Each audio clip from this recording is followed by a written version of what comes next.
Hello friends, welcome to code learning dot net framework. इस subject में हम जो है ASP डॉट नेट ये जो है टॉपिक देख रहे हैं। तो इस ASP डॉट नेट में हम जो टॉपिक कवर करने वाले हैं वो है ASP dot net introduction, ASP dot net web form model, ASP dot net component model, component of ASP dot net and ASP dot net application life cycle. तो इतने सारे टॉपिक जो है इस वीडियो में हम कवर करने वाले हैं, तो वीडियो जो है लास्ट तक जरूर देखें। तो सबसे पहले हम जो है ASP.NET का इंट्रोडक्शन देखेंगे। तो ASP का फुल फॉर्म है active server pages. Then next point है ASP.NET is a part of Microsoft.NET platform. तो ये जो ASP.NET ये जो लैंग्वेज है ये जो है माइक्रोसॉफ्ट ने डेवलप की है, और माइक्रोसॉफ्ट ने जितनी सारी लैंग्वेजेस डेवलप की है उसे जो है .NET प्लेटफॉर्म या फिर .NET फ्रेमवर्क कहा जाता है, और उसमें ही ASP.NET ये जो है वन पार्ट है। देन नेक्स्ट पॉइंट है ASP.NET is a web application framework developed and marketed by Microsoft to allow programmers to build dynamic websites.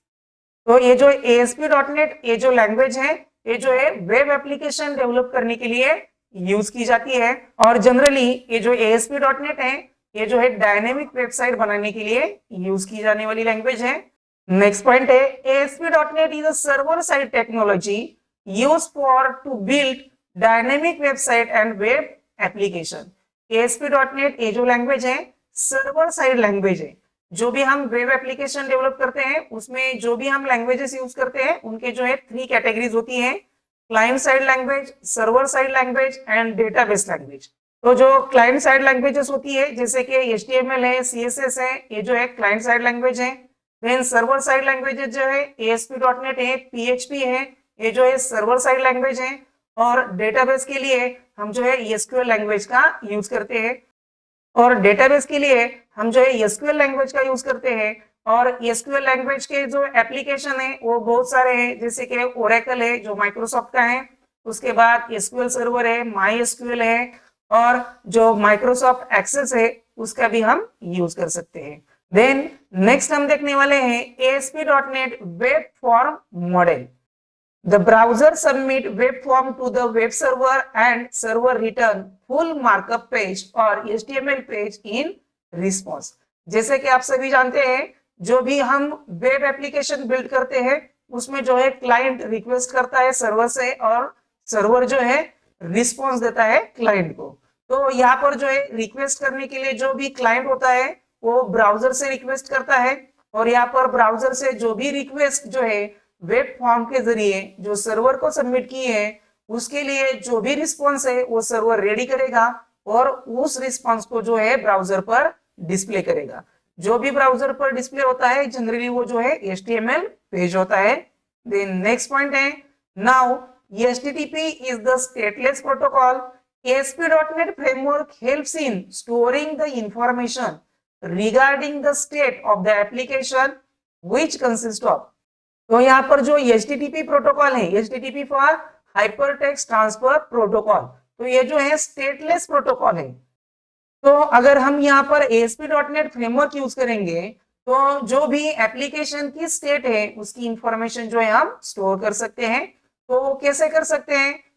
तो फर्स्ट है page state. The page state is the state of the client.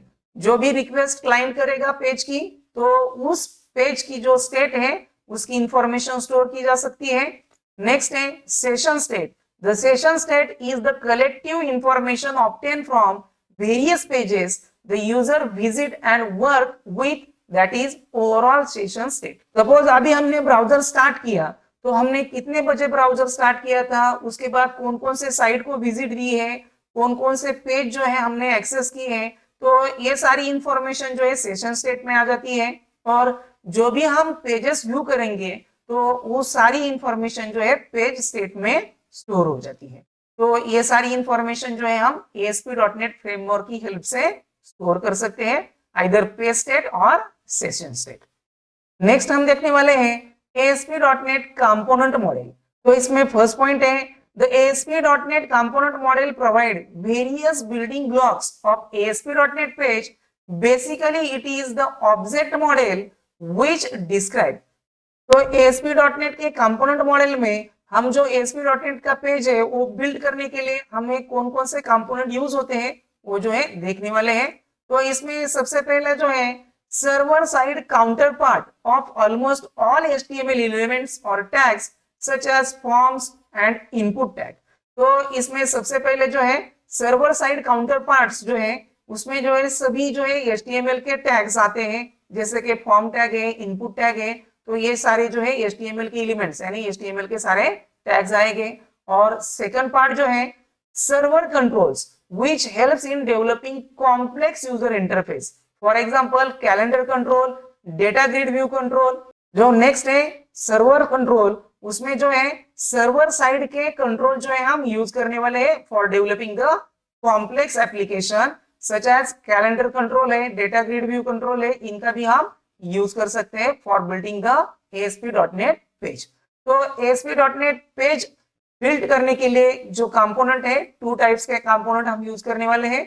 First जो है server side counter parts, इसमें जो है HTML के tags आएंगे।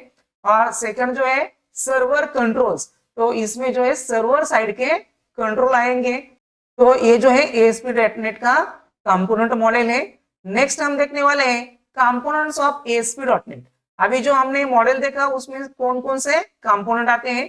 तो इसमें सबसे पहले जो कंपोनेंट आता है वो है कॉमन लैंग्वेज रन टाइम, उसे शॉर्टकट में कहा जाता है CLR। तो कॉमन लैंग्वेज रन टाइम क्या होता है? It perform memory management, exception handling, debugging, security checking, thread execution, code safety, verification and compilation. जो कॉमन लैंग्वेज रन टाइम होता है वो जो है क्या क्या परफॉर्म करता है? तो बेसिकली जो है मेमोरी मैनेजमेंट करने के लिए, एक्सेप्शन हैंडलिंग करने के लिए, या फिर हमने जो भी कोड राइट किया है उसे कंपाइल करना है, उसे वेरिफिकेशन करना है, तो ये सभी करने के लिए जो है CLR का यूज किया जाता है। देन सेकंड कंपोनेंट है लाइब्रेरी। तो जो ASP.NET है उसमें जो है बहुत सारी बिल्ट इन लाइब्रेरी होती है। It contain a huge library of reusable types such as classes, interfaces, structures and enumerated values which helps the developers and create the application। तो एप्लीकेशन क्रिएट करने के लिए जो भी बिल्ट इन लाइब्रेरीज है वो जो है लाइब्रेरी कंपोनेंट में आती है। उसमें जो है बिल्ट इन क्लासेस है, इंटरफेसेस है, स्ट्रक्चर है और इन्यूमरेटर वैल्यूज है। और उसके बाद जो थर्ड कंपोनेंट ASP.NET में यूज होता है वो है language. Language helps in the creation of web page. Some languages that ASP.NET uses for development are VB.NET and C#। तो ASP.NET में एप्लीकेशन बिल्ड करने के लिए हम ASP.NET के अलावा और भी लैंग्वेजेस यूज कर सकते हैं, जैसे कि जो .NET फ्रेमवर्क है उसमें अदर लैंग्वेजेस आती है, जैसे कि VB.NET है, C# है, इन लैंग्वेज का भी हम यूज कर सकते हैं। तो ये जो थ्री कंपोनेंट है ASP.NET में यूज किए जाते हैं। तो कौन कौन से थ्री कंपोनेंट है? CLR यानी कि common language runtime, then second है built in library and third one है लैंग्वेज। देन नेक्स्ट हम देखने वाले हैं ASP.NET एप्लीकेशन लाइफ साइकिल। जो भी हम ASP.NET में एप्लीकेशन बिल्ड करेंगे उसकी जो है लाइफ साइकिल की स्टेजेस होगी। तो उसमें फर्स्ट स्टेज है user make the request for accessing the application resources, a page browser send this request to the web server. तो सबसे पहली जो स्टेप होती है, हमने कोई भी एप्लीकेशन डेवलप किया तो यूजर क्या करेगा कि उस एप्लीकेशन के जरिए यानी ब्राउजर के जरिए जो रिक्वेस्ट है वो जो है वेब सर्वर को सेंड करेगा। देन नेक्स्ट है a unified pipeline receiver the first request and following events takes place. तो ये जो रिक्वेस्ट है वेब सर्वर को मिलने के बाद वेब सर्वर जो है फॉलोइंग थ्री स्टेप जो है हैंडल करेगा। तो उसमें फर्स्ट स्टेप है an object of class application manager is created. तो सबसे पहले क्या होगा, जो है एप्लीकेशन मैनेजर है उसका ऑब्जेक्ट जो है क्रिएट किया जाएगा।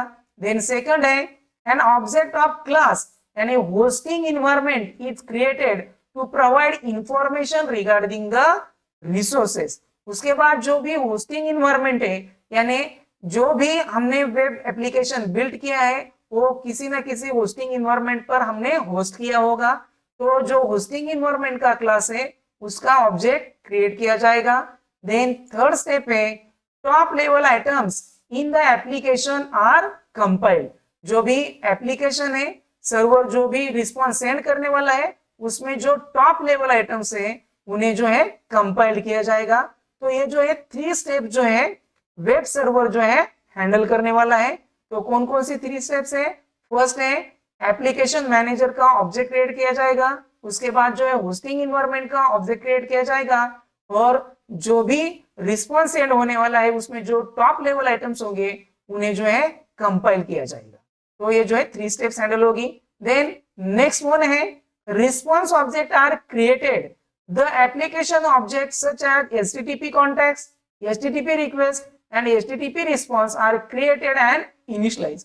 उसके बाद क्या किया जाएगा? जो भी वेब सर्वर ने रिस्पॉन्स रेडी किया है उस रिस्पॉन्स का रिस्पॉन्स ऑब्जेक्ट क्रिएट किया जाएगा। तो उसमें कौन कौन से ऑब्जेक्ट क्रिएट होंगे? HTTP context, HTTP request and HTTP response, ये जो है सारे क्रिएट हो गए और वो जो है इनिशियलाइज हो जाएंगे। देन नेक्स्ट स्टेप है an instance of the HTTP application object is created and assigned to the request। उसके बाद जो HTTP application object है उसका इंस्टेंस क्रिएट किया जाएगा और उसे जो है क्रिएट करने के बाद जो भी रिक्वेस्ट आई है उसे असाइन किया जाएगा। देन लास्ट स्टेप है the request is processed by the HTTP application class। Different events are raised by this class for processing the request। All these requests is processed by the HTTP application class and different events are raised by this class by processing the request। तो इतनी सारी step जो है ASP.NET के application के life cycle में आने वाली है। तो इस वीडियो में बस इतना ही। अगर आपको वीडियो पसंद आ गया होगा तो वीडियो को लाइक और शेयर जरूर कीजिए। आप जो इस चैनल पर पहली बार आए होंगे तो प्लीज चैनल को सब्सक्राइब कर लीजिए और बेल आइकॉन जरूर प्रेस कीजिए जिससे कि हमारे चैनल पर जो भी अपडेट होगा वो सबसे पहले आप तक पहुंच सके। Thank you.